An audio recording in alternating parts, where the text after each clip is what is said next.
77 WABC and Bergen Newbridge Medical Center honor the life of legendary broadcaster and our friend, Ernie Anastas. Hi, it's Ernie Anastas. You know, your thoughts can affect how you feel. Bergen Newbridge Medical Center is the largest hospital in New Jersey, providing comprehensive, equitable, compassionate, and high-quality emergency inpatient and outpatient medical care, plus mental health services and substance use disorder treatment. The Bergen Newbridge team can address your total health needs in one convenient location. Call 201-225-7130 for an appointment or newbridgehealth.org. John Solomon is really great. I read his stuff. I listen to him. But I'm a very shallow person, so I like John even more now because the only time he was on with me was a couple of weeks ago, and he unprovoked voluntarily said that his whole family loves me. So I said, good, get him back on. Here he is, my friend, John Solomon. It's true. They listen every morning to you, Sid. You are great. You really are. Thank you, brother. You're welcome. I'm not sure if you guys heard my interview with President Trump yesterday, but we did. Oh, you did? Okay, so you know that we did every major story going on. I did. He gave me 40 minutes, and I still had about an hour of stuff to get to. I don't know, John, how he does it. This guy, He's got 90 things going on at once. It is an amazing thing. He doesn't rest. He is always working, always on. And he's told me, you know, in our private conversations that the reason is he's not going to rest for a minute because he feels like he has a job to fix this country so that his children and grandchildren will live in an America much like his and not like the one that we were hurtling towards during the Joe Biden years. And I think it just motivates him every day when he sees a young person, when he sees a soldier in the military at an event. He wants them to be living in the sort of country that he was able to grow up in and prosper in. And he didn't believe we were on that course until he took over. And so it just keeps him chugging every day. It is amazing. He has the energy of a 20-year-old, and that's why he gets so much done on a daily basis. True. And, you know, he really wanted to win in 2016. I think he was surprised he did, but he wanted to win. But he really wanted this one. He sat there in Mar-a-Lago for 4 years and watched Biden destroy this country, destroy it. And he's like, I got to get back. He has no other reason than the love of country.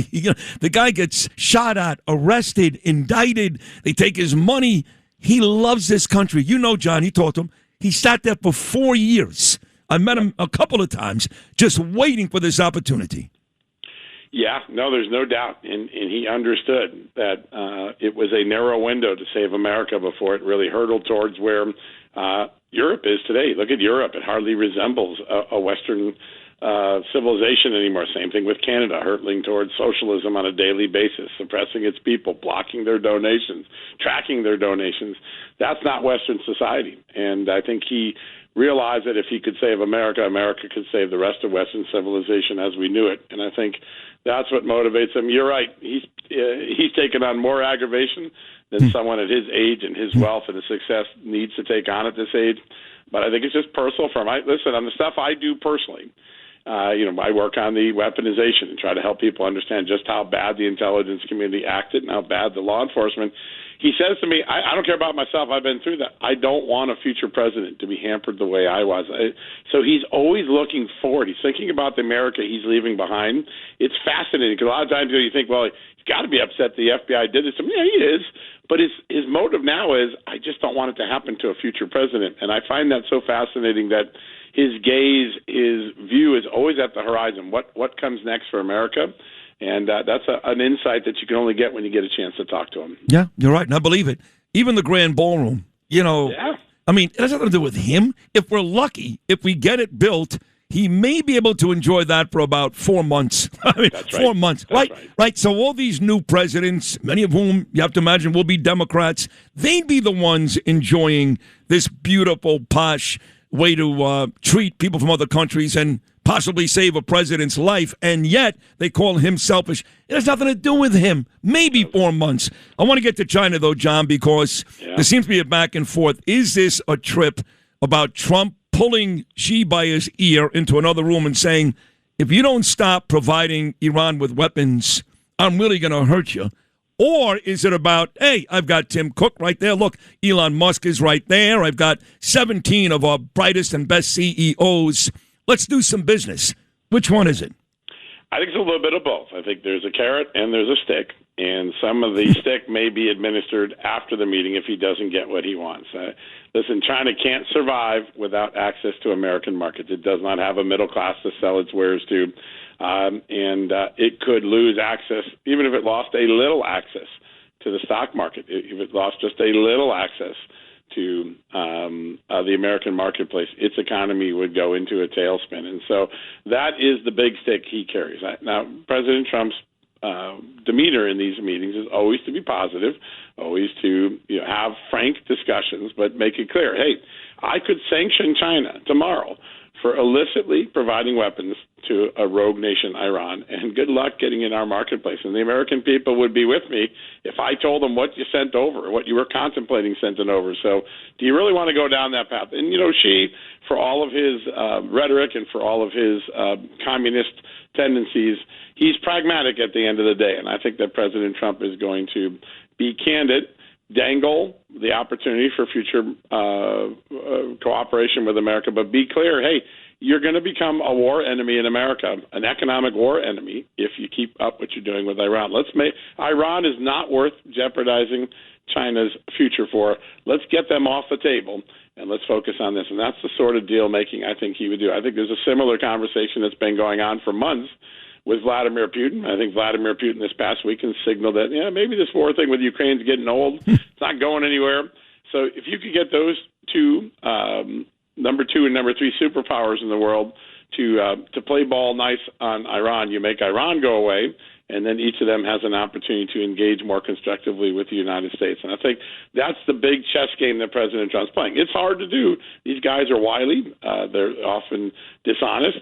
But I think he has the ultimate stick. You want access to the marketplace? You're going to start playing nice with us. No more looking the other way. And I think that's the message that he'll deliver in private. Publicly, I think he'll be jovial, and then we'll see what he comes back with. He'll give us an honest assessment when he comes back. This is the great John Solomon, really terrific. And you're right. I think, Trump laid it out that way yesterday. You just did it again. I think you're right. I'm not sure he'll have any success because I don't trust the Chinese. I certainly don't trust the Russians. But I think he's going to do his best. And if anybody can do it, it's him. The people say to me yesterday, they go, he's on his way to China. What's going on with Iran? Last I checked, the Hormuz, the Strait is still an issue.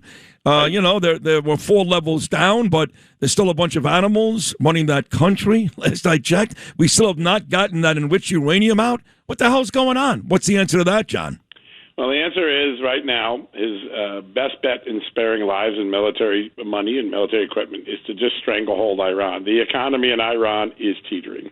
It cannot afford to have its oil wells start overflowing and burst. And so they're out of capacity. In some cases, they're dumping oil in the ocean short term to just keep the oil wells from having to be capped. He knows that is a sand clock that Iran can't survive, and so he's just being patient. He doesn't react to their rhetoric. He doesn't react to their little antagonizations. If they really want to start a larger conflict, I think he'll rain heck down. I think he'll unleash some of the laser weapons that we have that we don't currently use, and he'll create a shock and awe moment to show Iran you're really nothing. But at this moment, I think he thinks the patience of strangling them economically is probably going to lead both them and China. Keep in mind, there are 2 other people suffering downstream from the bloc Hormuz. One is China. It ain't getting its cheap oil from Iran right now, and the other is Russia. It's not getting its cheap drones that it was using to fight Ukraine, and Ukraine has made some pretty significant advances in the war the last few weeks. I mean, for the first time, you're seeing Ukraine making some gains because Russia's out of some of the drones. And so both those big players have an incentive to come and get Iran into a better negotiating position. I think President Trump is playing the patient game rather than just let missiles fly and keep beating them into smithereens. Let the economy, the economic salt clock wind down, because if they cap those wells, Iran won't have an economy for 5 to 10 years. I know you got 2 minutes. You got to run here, John, but I got to talk about Mamdani for a second. You're in this city, and he's such a liar. On top of being an anti-Semite, an anti-American, anti-cop, communist, socialist, he's a liar. I mean, this budget that he came out with yesterday, he didn't meet any needs. He hasn't closed any gaps. He begged the governor. She's just as bad. She's a liar, too, and no good. She gives this guy $8 billion.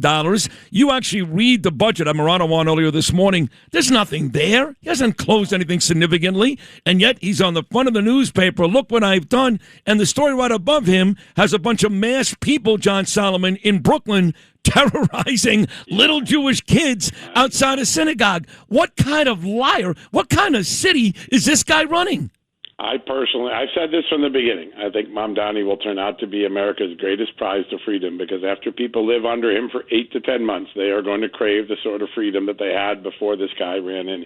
Communism and socialism have never worked in America, and putting it in the capitalist city of the world, the capitalist capital of the world, will only make the contrast so dramatic. I think in 8 or 10 months, socialism's movement in America will have hit a blunt force called the Mamdani failure.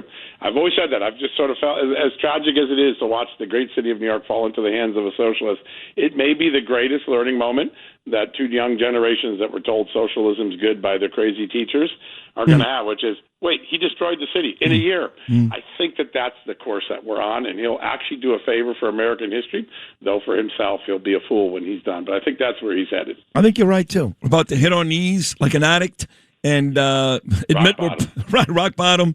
And Kenny will go down to Miami, and maybe John will go to St. Petersburg, and you'll go wherever you go, and I'll go wherever I want to go. I don't know, maybe Florida, maybe California, I don't know. And then we'll come to the realization that he really did blow it. John, you're amazing. Great job this morning as always. Thank you so much. Great to be on your show.